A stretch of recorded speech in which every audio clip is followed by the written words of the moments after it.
أعوذ بالله من الشيطان الرجيم بسم الله الرحمن الرحيم يا أيها الذين آمنوا إن تطيعوا الذين كفروا يردوكم على أعقابكم فتنقلبوا خاسرين۔ ارشاد فرمایا ہے کہ یا ایھا الذین آمنو، اے وہ لوگو جو ایمان لائے ہو، اور اس کے پہلے مخاطب صحابہ کرام رضی اللہ عنہم ہیں، کیونکہ سب سے پہلے ایمان رسول اللہ صلی اللہ علیہ وسلم پر وہی لائے تھے،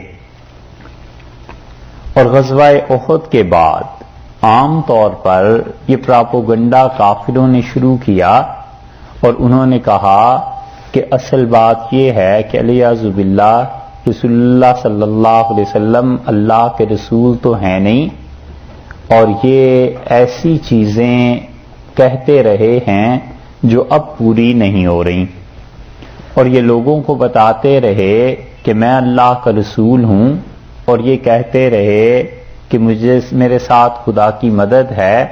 اور ان کی مدد دیکھ لو احد میں کوئی نہیں آئی، اور شکست بھی کھائی، اور کئی لوگ ہم میں سے مر بھی گئے۔ اگر یہ آدمی واقعی خدا کے رسول تھے تو اللہ کی مدد نازل کیوں نہیں ہوئی؟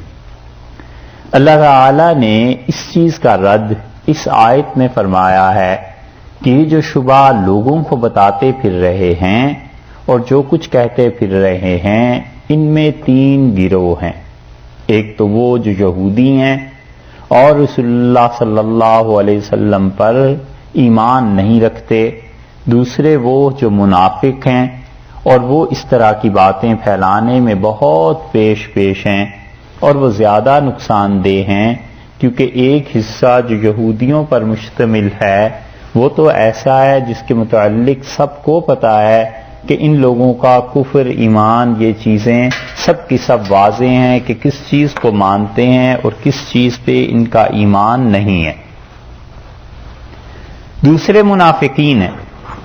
اور ان منافقین کی خبر بھی اللہ نے ان آیات میں لی ہے، اور وہ زیادہ اس لیے نقصان دہ ہیں کہ تیسرا گروہ جو نئے مسلمان ہوئے ہیں ان کو یہ ورغلا سکتے ہیں اور اس میں کامیاب ہو سکتے ہیں کہ یہ باور کرائیں کہ دیکھ لو یہ اللہ کے رسول نہیں ہیں، اور یہ تمہارے سامنے چیزیں پیش آ گئیں، لہٰذا والعیاذ باللہ تم انہیں نہ مانو۔ اللہ تعالی نے فرمایا یا ایھا الذین آمنو، اے وہ لوگو جو ایمان لائے ہو، ان اگر تطیعوا، تم نے اطاعت کی، بات مان لی، الذین، ان لوگوں کی، کفروا، جنہوں نے کفر کیا ہے، ان کی بات اگر تم ماننے لگ جاؤ گے تو یردوکم، یہ واپس پلٹا دیں گے تمہیں، پھیر دیں گے، علی اعقابکم، تمہاری ایڑیوں کے بل، یعنی تمہیں کوشش کریں گے یہ کہ پھیر دیں ایڑیوں کے بل، یعنی والعیاذ باللہ جو اسلام تم قبول کر چکے ہو اس اسلام سے تمہیں کفر میں لے جائیں۔ ان کی تمنا اور ان کی خواہش یہی ہے، اور اگر تم نے ان کی پیروی کر لی تو سب سے بڑا ڈاکہ تمہارے ایمان پر ڈالیں گے، فتنقلبوا خاسرین، تو تم ہو جاؤ گے پھر خسارہ اٹھانے والوں میں سے، خاسر ہو جاؤ گے۔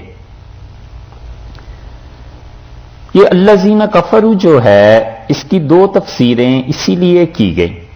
ایک گروہ مفسرین کا کہتا ہے کہ اس سے مراد مشرکین ہیں کہ انہوں نے غزوہ احد کے بعد لوگوں سے یہ کہنا شروع کیا کہ واقعی اللہ کے رسول تھے، ان پہ خدا کی مدد کیوں نہیں آئی، کیوں کافر غالب آ گئے، ہمارے دین کو یہ ناحق کہتے تھے مگر ہمارا دین غالب آ کے رہا۔ یا تو الذین کفروا سے مراد مشرکین،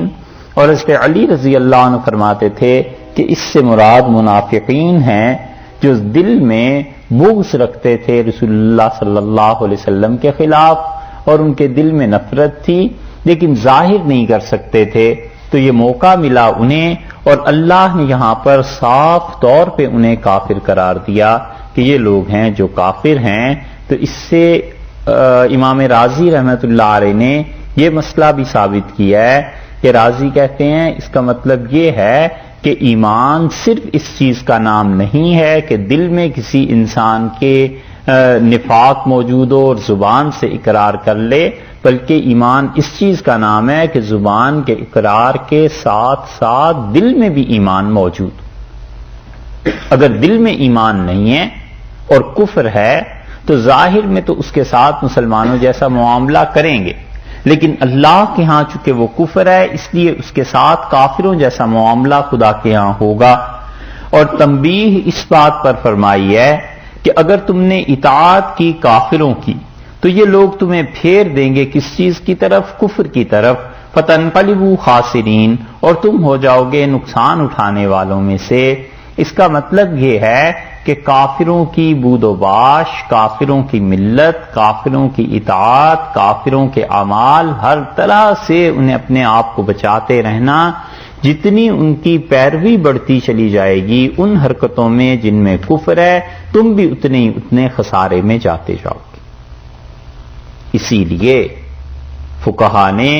سختی سے ان رسومات کی تردید کی ہے جو کافر لوگ اپنے مذہبی تہوار منعقد کرتے ہیں، کہ کافر کے مذہبی تہوارات میں یا مذہبی جتنی چیزیں ہیں ان کی، وہ کہتے ہیں اس میں شرکت جائز نہیں ہے کیونکہ وہ کفر کرتے ہیں، شرک کرتے ہیں، اور اگر تم بھی ان کی مذہبی تقریب میں شامل ہوگے تو بھی کفر اور شرک کی بات ہو جائے گی۔ اور اللہ نے فرمایا ہے کہ تم خسارہ اٹھاؤ گے، نقصان اٹھاؤ گے۔ بالکل زندگی کی واضح روش رکھو، جس نے تمہارے ساتھ ملنا ہے مل جائے، جس نے نہیں ملنا اسے بھی پتا ہو کہ یہ آدمی یا یہ لوگ کس دین اور مزاج کے۔ اور پھر ان کافروں کی اطاعت